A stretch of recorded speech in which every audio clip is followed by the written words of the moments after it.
šodien klausoties šīs debates, mēs dzirdam šos divus vārdus - drošība, konkurētspēja.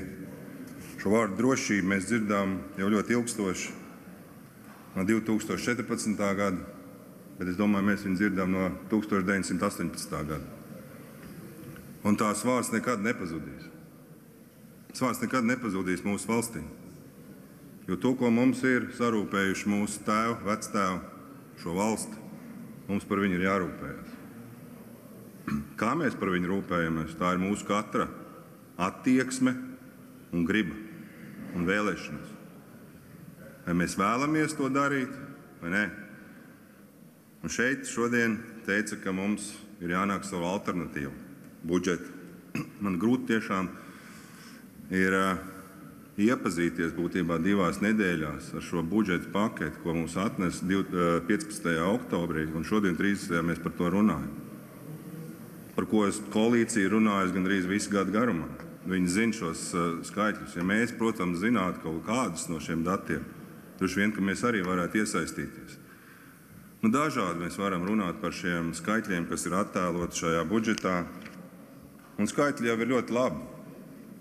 Attiecībā uz drošību mums nav ko piebilst. Vienīgais žēl, ka mēs izvēlamies šādus teicienus kā mūsu neizdarītais mājas darbs. Mēs izdarījām viņu šogad. Kāpēc viņi nevarēja izdarīt pagājušajā gadā?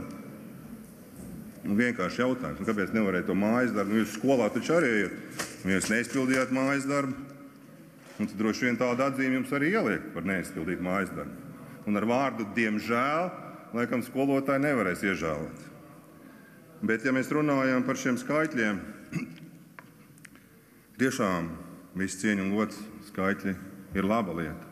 Tikai, ja mēs skatāmies ilgstošākā periodā uz šiem budžetiem, kā arī šodien daudz tiek runāts, ne tikai par 25. gada budžetu, bet arī par turpmākajiem gadiem. Un šeit ir aizsardzības ministrijas prezentācija. Un 26. gadā mums ir 3,73%, 27. 3,69% un 28. gadā 3,15%. Tad kāpēc mums ir tāds kritiens uz leju? Kas tad notiek? Kaut kāds viss esam izdarījuši, mums vairs nevajag aizsardzībai šo naudu. Tas ir tie jautājumi, par ko ir droši vien vērts aizdomāties, jo, kā es teicu, daudz cilvēki arī starpkara periodā teica, ka nevajag dot aizsardzībai, ka nav vajadzīgs, ka mums jādod citām nozarēm, un tad pienāca karš.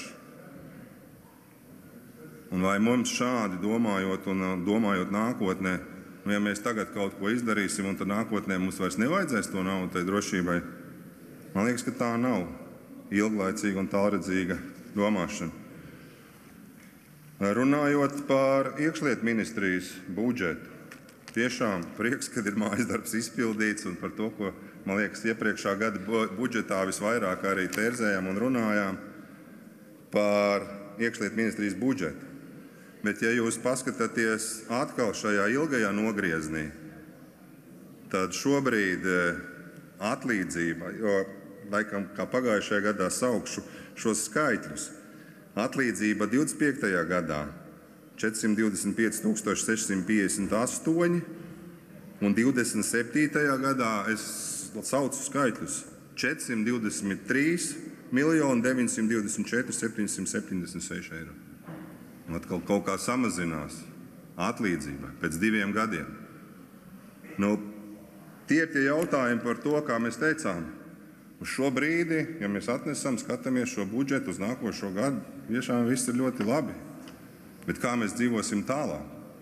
Un tas ir jautājums, un arī šī budžeta sastādīšana, kā es teicu, mēs viņu uzrakstam, varbūt tiešām es nevienu negribu aizvainot, bet kaut kā tās kļūdas viņā ielavās iekšā. Un tad tu nevari saprast, kāpēc tas ir noticis tā. Mēs arī komisijā par to runājām. Jā, bet tādi ir noteikumi un vadlīnijās norādīts, ka ir 20%, bet mēs neierakstam 40%, kas ir labi, ļoti labi. Bet tad rakstam šos skaitļus, nevis vienkārši kā Excel tabulā mēs saliekam un tā. Un aiz visiem šiem skaitļiem, ko es arī tikko nosaucu, ko pareizi pieminēja arī Čakšs kundze, aiz šiem skaitļiem, aiz šī budžeta, aiz šiem rūtiņām, aiz šiem cipariem ir cilvēki. cilvēki. Un tad ir jautājums, ko mēs piemēri no budžeta apspriešanas komisijā. Mēs piešķiram 22 vietas probācijas dienestam amatvietas algām un viss. Un kā viņš var realizēt savus pienākumus ar algu? Mums tāpatās kā karavīram piešķirt ieroci un neiedot patronus. Ko viņš ar viņu darīs? Šis ir tas jautājums, kas parādās. Tad pašā laikā mēs redzam vēl vienu ļoti tādu interesantu lietu, kas ir notikusi, kur ir dažādas pārmaiņas, kur tiešām no citā es varu paslavēt, piemēram, aizsardzības ministriju, kur beidzot ir ielikusi visu, kas ir saistīts ar infrastruktūras izbūvi pie Vamoica, un tur ir pilnīgi skaidrs, atvainojos par žargonu, šī ir aģentūra, kas atbild ministrijā. Un tad tu saproti, tāds ir tie skaitļi, un tad tu saproti, kas tur arī notiks. Un tad arī droši vien arī uzņēmējiem ir skaidrs, kur viņam ir jāskatās, lai viņš saprastu, kur viņš var pieteikties, lai varētu palīdzēt drošībai. Tā pašā laikā prokuratūrai pārskaita naudu, lai viņa vienkārši būtu kā punkts, no kura pārskaitīt atpakaļ uz valsts nekustamajiem īpašumiem. Valsts nekustamie īpašumi ir Finanšu ministrijas pakļautības iestāde. Un kāpēc nevar no Finanšu ministrijas pa taisno ieskaitīt valsts nekustamo īpašumu aģentūrā? Un kāpēc caur kurien, kur ģenerāla prokurors saka, mēs to naudu redzam tikai virtuāli, ka viņi iziet caur mums? Vai tad tiešām šo nevar novērst it kā? Un tad es atgriezīšos pie šī stāsta par vēlmi un gribu un attieksmi. Jā, 2016. gadā, kad es biju aizsardzības ministrs, pie manis ieradās Rubēs kundze, kas tobrīd bija viena no vadošajiem darbiniekiem Rail Balticā, un es viņai jautāju, vai Rail Baltics ir izskatīts no drošības viedokļa. Nē, un viņš līdz šim brīdim nav mainīts uz militāro statusu. Bet tas neliedz mums kā valstī, kurai ir jādomā par savu drošību, nākt ar iniciatīvu un domāt, bet ja tas nav statusā, tad mēs to nedaram. Līdzīgi kā ar iepriekšējos budžetos ar valsts robežas izbūvu austrumu. Kad es jautāju iepriekšējā sasaukumā, kāpēc mums ir noticis viss kaut kas uz robežām, kāpēc mēs neizdarām? Nē, mums viss kārtībā, mums nav naudas, mums ir sarežģīti. Un tad, kad jau ir noticis kaut kas, tad mēs saprotam, ka mēs tomēr stiprināsim šo robežu. To jau var pragmatiski darīt un gatavoties šīm lietām. Un skaidrs, ka būs liela izaicinājuma ar personāla sastāvu. Tas ir tiešām pietiekoši sarežģīti, lai viņus cilvēku resursu trūkums un jaunu darbinieku piesaist mūsdienās, tas ir pietiekoši sarežģīts laiks. Un, kā es teicu, ne jau ar šo vienu algu mēs varam to visu izdarīt. Un, ko mēs dzirdam, šai uzturēšanai tā nauda kaut kādīgi neatrodās.